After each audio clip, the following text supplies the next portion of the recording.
There'll be argument, but you know what? Argument can be a really productive thing. But if your opinion is a sum total of 20 years of experience, having seen a lot of data, then maybe that opinion is a little bit more valuable than the data that is suspect. Because I think one of the diseases I see in modern business is this belief that there are absolute universals. From Orion X, this is the Marketing Podcast. Marketing has transformed in significant ways. More technology, more data, more social, more blending of arts and sciences, more integrated with every other function, and ultimately more critical to the organization. Join Shaheen Khan and Doug Garnett as they discuss news and happenings in the world of marketing, from the boardroom to customer programs. Hi, everybody. Welcome back to another episode of the Marketing Podcast, episode number 53, is it? It's 53. So this is Shaheen Khan and Doug Garnett, who you just heard. How are you, Doug? I'm doing well, actually. Doing well. So last time when I was introducing the show, I called it the Marketing and Everything Podcast because over the months, and I don't know how long it's been that we've been doing this, the range of topics that we cover has expanded. And occasionally it touches marketing only tangentially. But then we also talked about Regis McKenna and the seminal article that he had in Harvard Business Review called Marketing is Everything. Mm-hmm. And you put the two and two together and said, marketing is everything. So the Marketing and Everything podcast is not such a bad description. So that is the podcast. Well, and I think what we've discovered is that you start with a marketing issue, neatly isolated, and as you discuss it, you can't help but get into the rest of doing business. And it's not that there's not serious value in, exploring only those other areas, but the reality is you can't market unless you really understand the whole of the business. And that's the other part of what we're running into is you can't be a good marketer without comprehending how does that affect manufacturing and how does that affect engineering and what about finance? And pretty soon you're wandering all over the company. So I think, McKenna's right at some level that marketing is everything. Drucker had a similar kind of observation at one point. What I would say is I don't think that it is everything. On the other hand, it touches everything. And so I like the idea of giving ourselves more space to range over the true topics of marketers, which is we end up touching everything. That's right. And of course, marketing is at the center of an organization. And as a result, does touch everything. I will say that does require that we be clear that marketing is not only media. And that's the big mistake we see in a lot of businesses where they say, well, we need a marketer. You say, what do you need your marketer to do? And they say, run social media. No, you don't need a marketer. You need somebody to run social media. Right. Okay, so we're not in the rant section of the podcast yet. Oh, sorry. Okay, I'll totally withdraw that. But also from the beginning, we set up this podcast to talk about the concepts behind marketing rather than a tool chest of here's how you do this, that. Those are also very important. And there are some excellent podcasts and meetups that cover those that are a lot more practical. And they're more of a how-to kind of a podcast rather than conceptual discussion of the topics that drive marketing for business. So with that introduction, we do have a cartoon of the week. And what is the un in the cart? All right. So this week's cartoon comes to us courtesy Shep Hyken, who is a guy that writes and talks and does speeches about issues in marketing and things like that. And this cartoon has a guy speaking in front of an audience. And on the board, it says, Myth Stakes 101. And somebody raises their hand and it says, Professor, what is a myth stake? And the professor answers, you've probably heard the saying, the customer is always right. It's not true. It's a myth. And underneath, Hyken writes, don't make the myth mistake of blindly following business sayings or ideas that sound good but might be costly mistakes. And I think when I first saw this one and mentioned it to you, I think we both went, God, I love that idea of myth stakes. They're all around us. Yeah. And of course, I think it's a good hobby within the marketing world to point out what somebody else is doing that's wrong. But also that famous quote that all generalizations are wrong with the possible exception of this one. That's true. Although I will say the quote that I love that's most related to it is that all models are wrong. Some are quite useful. Yes, I like that one. I've heard that from you Maybe before. That really does apply with generalizations too, that all generalizations are wrong, but some are quite useful. Well, they're all, if they're witty, then that has value to me. I do like witty things. And I think wittiness sometimes helps us get a bit of surprise, gets us to think about something in a slightly different way. And so we'll see. Like when The Customer is Always Right came out, as you and I were talking, there was a period where people kind of ignored customers. They're like, hey, I'm the guy with the goods. You better pay me. Right. And so if companies were doing that, then the idea of customers being right was kind of shocking and surprising. It caused them to shift how they thought about things. Yeah, I think that was an era where customers had suddenly choice that they didn't have before. Mhm. And they were now, the balance of power was shifting from a supplier to the customer. And for you to say customer is always right was another way of saying you better pay attention Mhm. because they got choices. But I don't think whoever came up with it meant it as a forever big rule. Yeah, because then it got put into policies and it became a best practice. I don't know if the International Standards Organization has officially released anything about it, but I suspect that they have, or that it's influenced a lot of their work. Because I think one of the diseases I see in modern business is this belief that there are absolute universals, because there aren't. Is the customer always right? About the always, you need to really pay attention to your customers. And if they express something, they're expressing something significant. And I think you could absolutely say that. Are they Yes. right in what they're expressing or in what they're asking for? Maybe not. There are companies who already score customers according to desirability. Mhm. And if your yield management software tells them how much money they're making off of a Mhm. customer, and if you're not, then they will not pay attention and they know what they're doing. Maybe they're right, maybe they're wrong, but at Mhm. least they have more sophisticated view of when they do or do not want a customer. And we've Well, I talked think on this podcast about customers that maybe you don't want because they're just going to spend a lot of time and money and not buy anything. absolutely. In the services business, you get all those that, I used to be shocked, and I've mentioned it before a few times, that the people with the least budgets were the most costly because they would have a small budget and then they wanted you to do this incredible amount of reporting on exactly how the budget's being spent. When the only way to spend a small budget wisely is to turn somebody loose with it so that they can really make use of it. But they were afraid, so they would want us to report every last detail of how we were going to spend the budget and wanted to evaluate it. And that doesn't work when we're trying No, to save no. money. Before we go on to the other mistakes, I think what you and I agreed too is that part of the problem is that they get believed to be universal. Yes. Most of these have a sometimes or it depends that goes with them. Is the customer always right? It depends. And I think that that's one of the big errors in business in general is that we try to believe that this is an always statement. But the business and the culture reward that. I'm reminded of this scene in a Star Trek episode when Captain Picard and Dr. Crusher have been captured by this alien form and they've planted a chip in their brains which allows them to see each other's thoughts. And they break out and they come to a fork in the road and Picard confidently says, "That way." And Crusher says, "Jean-Luc, you are not confident of that. You are not sure of that." And he says, "Well, I wasn't, but in my job, you have to be confident," which is like so true. And projection of confidence is like such an important piece. And I think we reward that. And when you reward that enough, you train everyone to jump to conclusions quickly, be more certain than they really are, and reward certainty over vagueness. And of course, everything in life is more vague than not. So that's kind of what you get. Yeah, the more and more I live, the less I think that anybody should really care about whether they're a decider or not. I mean, there are situations where you need to decide and be firm, and that's an important part of leadership. However, there are also, another important part of leadership is never seen, and that is your ability to not decide. And nobody, kind of points that out and say, "Oh, look at that. They're a great leader because they don't decide." There's a Chinese idea way out of the Tao which observes that it's important to know how to govern without appearing to govern. And I think Mm. that's really true in business, that how do you manage without having to appear to manage? We do so many things for performative reasons as a performance in business to show that we're on top of things or to show that we're firm and a decider. That actually the smartest management is the one you don't really notice.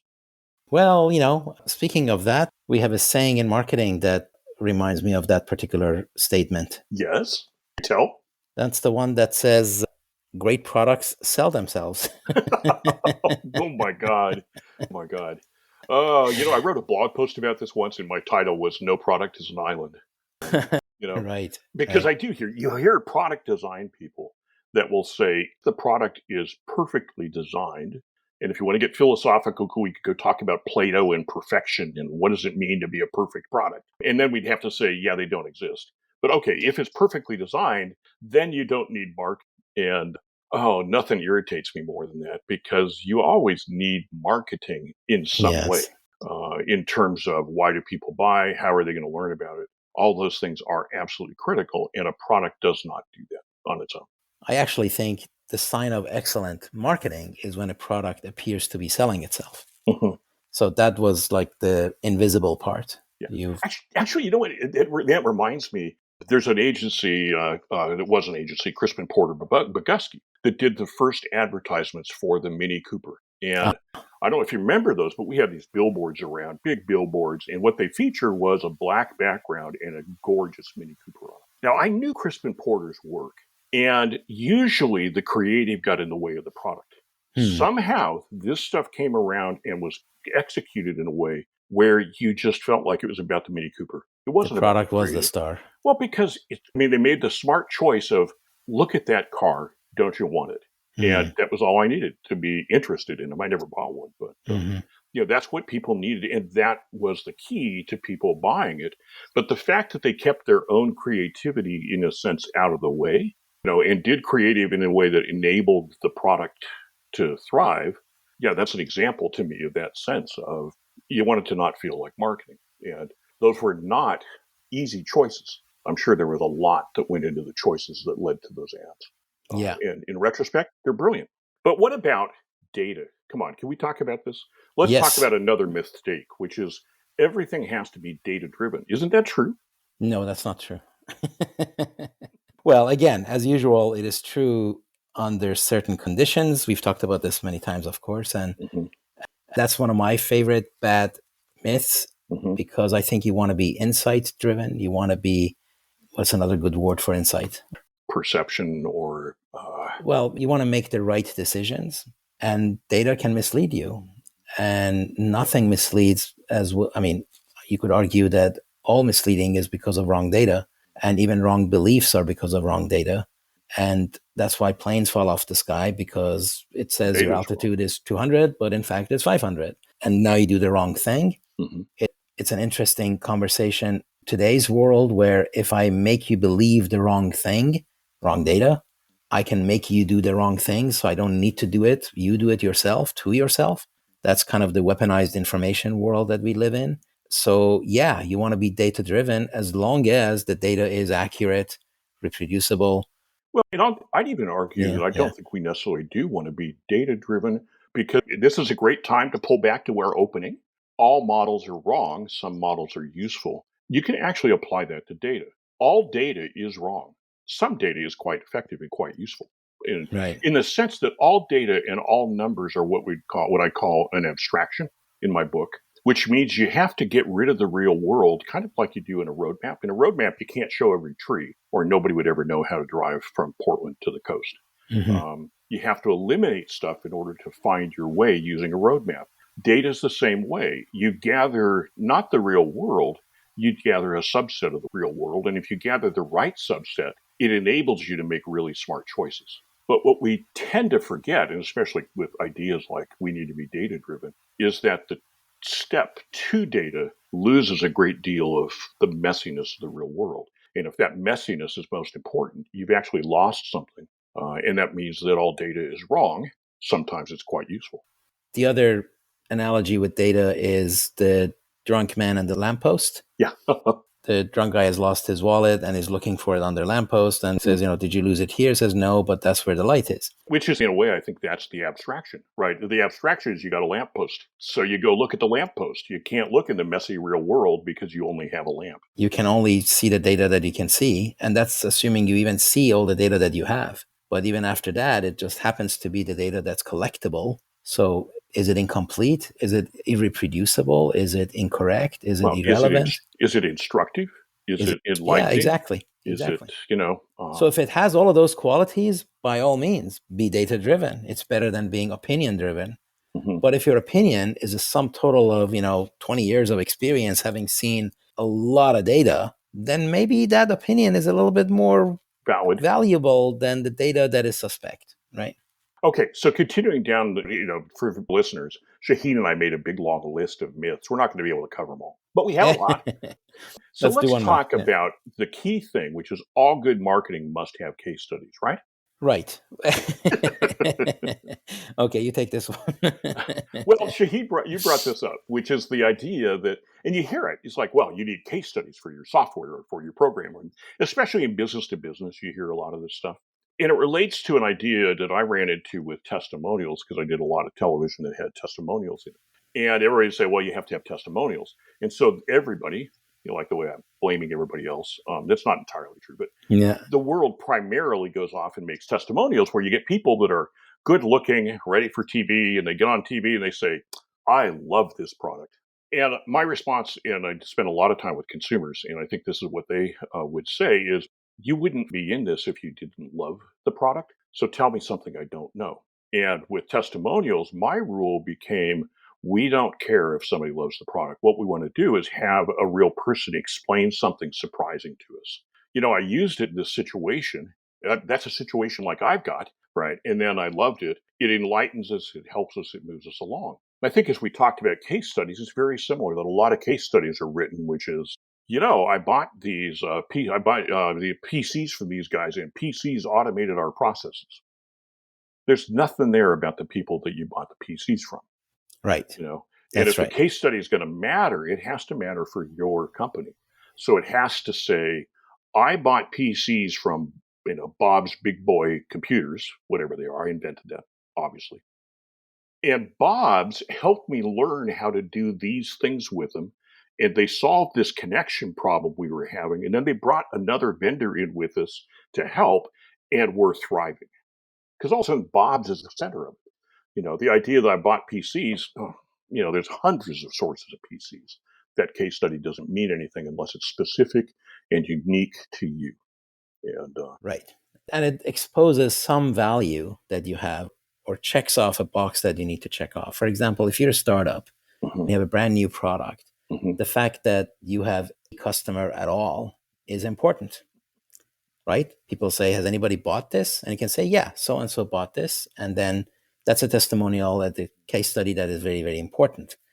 But if you're a big PC shop and you're saying people bought my PCs, well, okay, So but what? right, like I guess the fact that they did is important. You obviously offered something, but that something may or may not be relevant to me. So you want to expose that. You want to say we have the best service, we Which have the gets us best back return. to, Yeah, yeah, it always depends. It depends on what you need to achieve. The case study needs to deliver on what you need to achieve. And right. more important is your context than merely the fact that you've got a case study. Whether you have a case study or not is immaterial until we look at your context and see how the case study works with it. That's right. Okay, let's do maybe one more. And do you want to pick one? Well, let's see. We've already got some of the best there. Oh, God. Well, I'm going to give a quick one. We should probably get out of the way quickly, which is that great office spaces are known because they have jelly beans, espresso machines, and foosball tables. This one particularly gripes me. But anyway, I think there is a lot of that, and you see it especially in marketing and agency worlds. In fact, in the ad agency business, there's a whole thing where people do hot desking in these very coolly designed, wide open places. And I think that a lot of times the agency owners think, well, we're hip because we're doing this and we're different. When you talk to people, they hate hot desking. They have no place to call their own. Every day they come in and they have to sit someplace different. They don't have people that they're with regularly. And it doesn't matter how many jelly beans you have, it's not enough to make up Yeah. for hot desking. So I think that's one I've seen fairly often. We didn't talk about this in the pre-show, but I'm struck by, there's a story about building, I think it's building 20 at MIT, which was somewhat of a dowdy building built in World War II. And through time, it became known as perhaps the most productive place on MIT campus. Radar during the war, the first commercial atomic clock, that really famous photo of a bullet going through an apple was filmed there. And it's like that when they cover it, and yet as a building, it's not the place that any startup wants to be, because apparently it's rambling and it's weird and all these things. Well, the ramblingness causes people from different disciplines to just encounter each other naturally, and a lot of good information passes as a result. Well, that's Interesting. weird. I can't really design that into a building. And hot desking doesn't really make that happen, because you put your headphones on and try to ignore everybody around you because they're so noisy. This reminds me of this tourism. I usually advise folks that if you're doing something, remember what your top reason is, because if you're lucky, you might get it. You're not going to do this, that, and the other. Right. This is all you're going to get if you're lucky. So if you're hot desking because you want to save money, then if you save money, then you achieved your goal, and Right. you're not going to make the place more fun or more productive. Those are not the top priority. And if you are achieving them too, God, you're like being lucky. Yeah, that's extraordinary. Yeah, it's extraordinary and lucky. And and I think actually, if you go through stories, there's a lot of stories out of kind of skunkworks style operations that just have to put their nose to the grindstone and do something extraordinarily hard in a very short time. Like there's a project at Data General covered in his book, The Soul of the New Machine. Yep. And it also had dingy dungeon-like offices, but the vibe on the project was, we got to save this company. And people pulled off an extraordinary thing. And, we tend to forget I suppose in marketing especially, we tend to forget that, presentation is not the same as reality. One of the stories about this building at MIT was that your work was clearly most important if you were in that building. The building wasn't more important than your work. That building, the building was not more important than your work. Your work was more important than the building. So if you needed a wire between two rooms, you drilled a hole, you ran the wire, and you did the work. And that's part of, I think, why it worked so well and was so productive. People, if you get in a super fancy startup office space, there's kind of a message which is, oh, we're glad you're here doing some work, but how we present it's most important.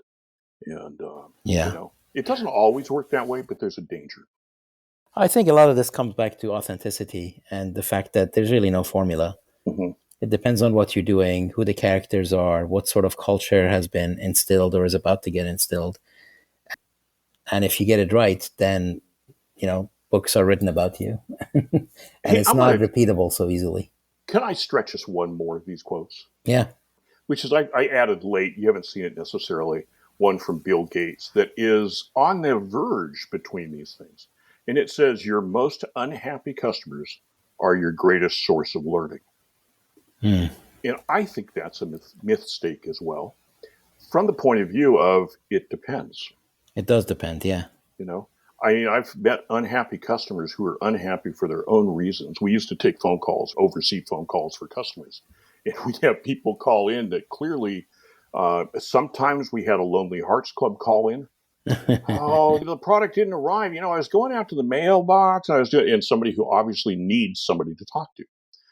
Okay, how much am I learning from that? Not a lot. And, you have to decide how you're going to handle it. You got people who say, well, it doesn't do this perfectly. And you have to decide what they're about. So I think, sometimes they are, pay attention to what people are unhappy about. Yeah, I think, again, it's good advice, but use your head too, right? But maybe you would say that Bill has a PR problem. I'm just saying. Well, something happens and say they have a PR problem. They don't have a problem. They have a strategy problem. They have an execution problem. They have a manufacturing problem. You're not going to communicate your way out of it. Right. Well, actually, in my marketing class where I have students pick serious problems at companies and try to figure out a marketing plan to solve it, it's taken me a few years before I really got it down, but I now have a way to prevent students from using PR problems as the basis of their stuff, because they would time after time say, and here's one everybody would get, Wells Fargo has a big problem. Oh, what's the problem? Well, they were found liable in this big lawsuit, and, they were doing, that's true. How are their revenues? But what do you mean revenues? No. Has it affected their revenues? And what I found with students a lot of times is that there's a perception that if it's bad news, it must be bad for you. which I'm not saying bad news is always good for you, but Mm-hmm. still, I now immediately challenge anybody with an idea like that with, look, you got to show me numbers. And if there's proof that that's causing them serious business problem, then you can cover it. But if you can't find a serious business problem, that's not valid. That's right. We're That's not going right. to talk about that. And I've been surprised. I'm probably, 19 out of 20 times, it turns out it's not really causing that much problem. They absorbed it quite all right. It's in the headlines, but just because it's in the headlines, the company's absorbing it. They're moving along. People are buying their product at a good rate. Their vendors are continuing to stock the product. Retailers love them. So tell me where the problem is. That's right. So a couple more, or shall we move Sure. to Chicago? Oh, actually, maybe it would be good to do Chicago Sun-Times. I'm not sure how many of our listeners have kind of seen the article. Shall we do that? Yeah. Okay. So we're working, the Chicago Sun-Times put out a summer reading list, and it had the top 10 summer reads. These are the books you should be reading in the summer reading list. Top of the list was Isabel Allende, famous writer. You would expect Isabel to be at the top of the list. And her book, Tidewater Dreams, which apparently is her first climate fiction novel where, quote, magical realism meets environmental activism, except the book doesn't exist. Now, this is the Chicago Sun-Times, folks. It's in print, and the book doesn't exist. Second on the list is, The Last Algorithm by Andy Weir. Again, I think I looked at this list because these titles are really, I think I've seen these titles. That book doesn't exist either. Does any of them exist? Well, it turned out of the top 10, none of them exist. Nice. They were entirely hallucinated. And the Sun-Times, and this is according to Ted Gioia, who Bruce Clark tells me is a wonderful guy to follow, so I've started following him. He's got a good article on it, and the first 10 books on the summer reading list are entirely hallucinated by the AI. Amazing. And then, of course, the Sun-Times said, tried to do damage control and things got worse. His point is, how did this ever get approved? And, in terms of journalism, the fact it got approved is a very serious problem. Did they trust it because it came from AI? What happened? And I don't think we really know. No, I don't think we know. Yeah. But I think it's an interesting, warning for us all about how confident AI can sound, as you were talking about confidence earlier. Well, AI is fundamentally a BS artist. Mm-hmm. So even when it tells you the truth, it's not because it cares about it. It's because it just happens to be true. Now, they are trying to fix that. They are trying to put more of a harness around it and have some kind of a way to ascertain that the data is valid. And they are now putting the reference on the right-hand side. Now, whether or not the reference itself is valid is another question, but they do that. So that means that you can use it if you don't need to be 100% right, if you don't need to be 90% right. If half right's okay, then maybe you're in fine shape. And I imagine that probably the first half a dozen times that they tried it, it all worked. I've heard of companies that have applied AI to like 9,000 items, and then they've manually checked the first 900 and it all works. So then they say, okay, by induction, we assume it's all good. But you can't quite assume that because it could be wrong 105th time or the 2000th time. And that should basically, sometimes that's okay. Sometimes somebody points it out, you fix the bug, no harm done. But you better not run anything mission critical on it. Well, if you're submitting legal briefs, don't do it based on the AI. Somebody did that too, right? We talked about it. Yeah. If you're putting an article in the newspaper, fact check your AI. Go fact check your AI real heavily.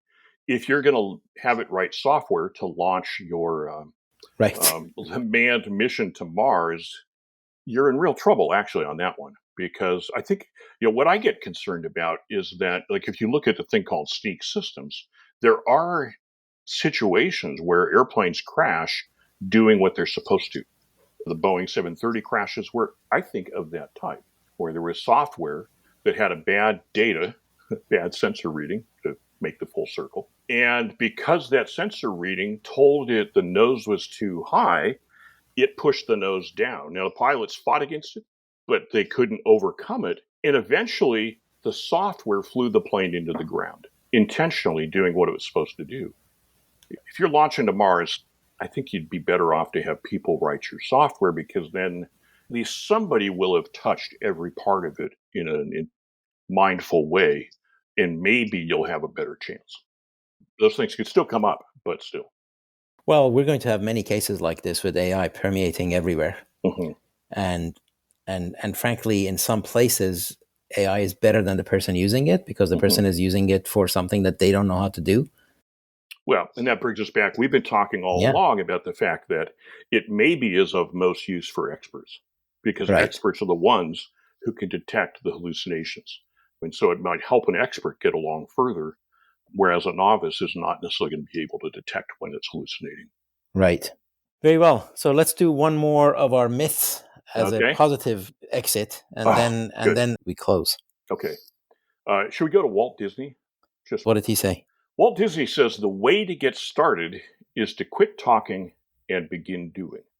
Oh. And I like this one because, like the Bill Gates quote, there's truth in it. Very much, of course, yes.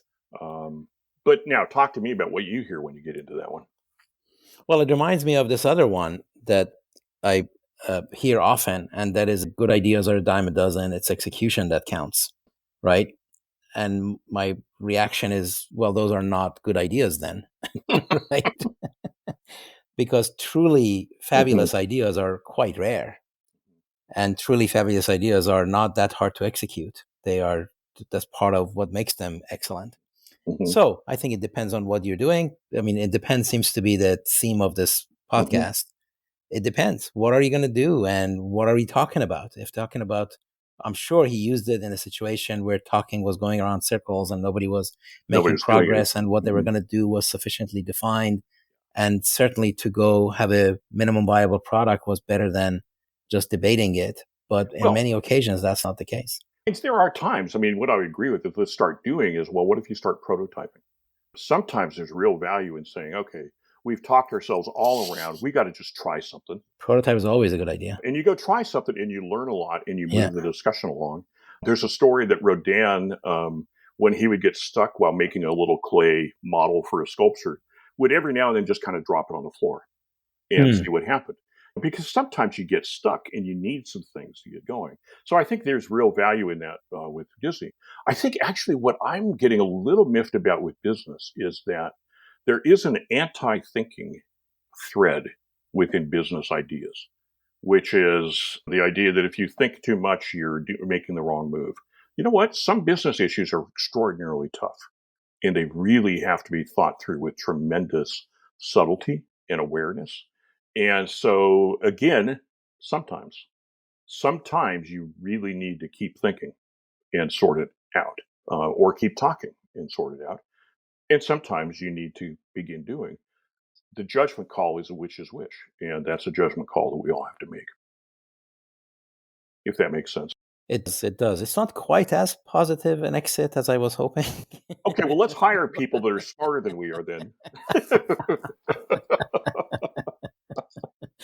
Well, I applaud those who are doing it, but my reaction is, was anybody doing this?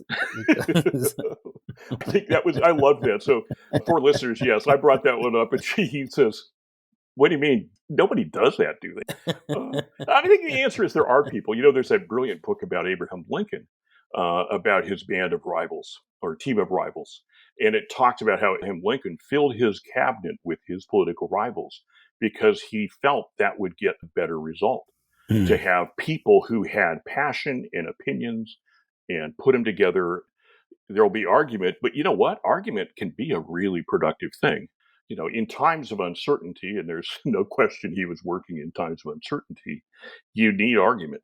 And if nobody's arguing, you're in trouble. And so it does happen. I think it gets used a lot, though, because a lot of speakers get a lot of mileage out of saying it. And, but doing it, more of us need to keep doing it. That's excellent. Okay, Abe Lincoln, Honest Abe, as a great marketing genius, is a great way to stop. All right. Well, thank you, Doug. Thank you all for listening, and we'll see you again next time. See you.